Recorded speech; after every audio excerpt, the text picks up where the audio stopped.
Hello, my name is Henry.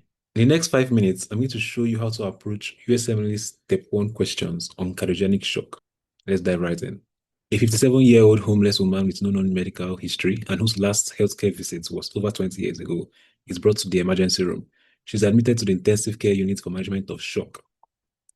On examination, her pulse is feeble and blood pressure is 86/45 meters of mercury. The patient undergoes pulmonary artery catheterization, which shows an elevated pulmonary capillary wedge pressure, okay, and an increased systemic vascular resistance. It's a specific findings in shock. Which of the following additional findings is most likely in this patient? So this is a simple question stem giving us very specific investigational findings of a patient with shock, expecting us to identify the type of shock. Before we go and pick the correct option, I'll first discuss how to differentiate types of shock.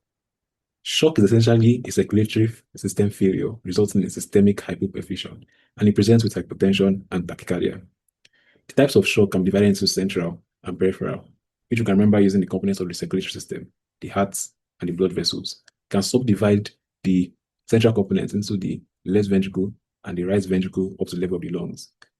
If there's a dysfunction of the left ventricle, it results in cardiogenic shock, examples being myocardial infarction and heart failure.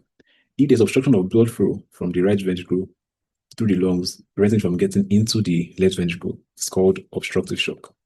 If there's reduced circulating volume of blood, we call it hypovolemic shock, happening in the form of hemorrhage or dehydration.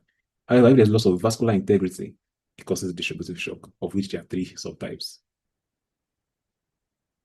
Understanding hemodynamic changes in shock becomes simple henceforth because all forms of central shock will present primarily with reduction in cardiac output. As a result of this, there will be increased central venous pressure from vascular congestion. There will also be increase in systemic vascular resistance. This is a compensatory mechanism because the blood vessels are working fine. To now distinguish between cardiogenic and obstructive shock, just remember that we said obstructive shock happens before the left ventricle. Therefore, there's obstructed blood flow to the left ventricle. There will be reduced pulmonary capillary wedge pressure or left ventricular preload. On the other hand, cardiogenic will have increased pulmonary capillary wedge pressure. An exception to this rule, however, comes in the form of cardiac tamponade because there's compression of all chambers of the heart. Therefore, there's increased pulmonary capillary wedge pressure.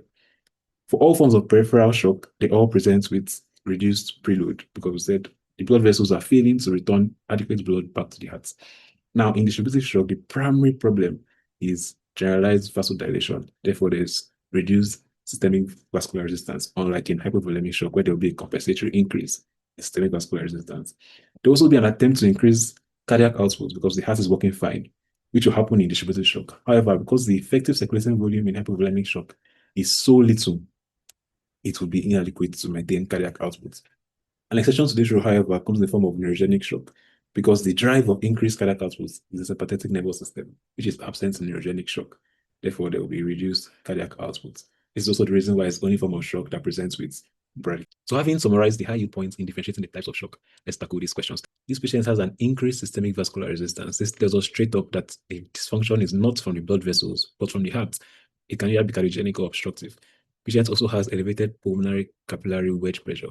This tells us that there's no obstruction from the right side of the heart to the left side of the heart, which is a typical presentation of obstructive shock in PE and tension pneumothorax, with the exception of cardiac tamponade.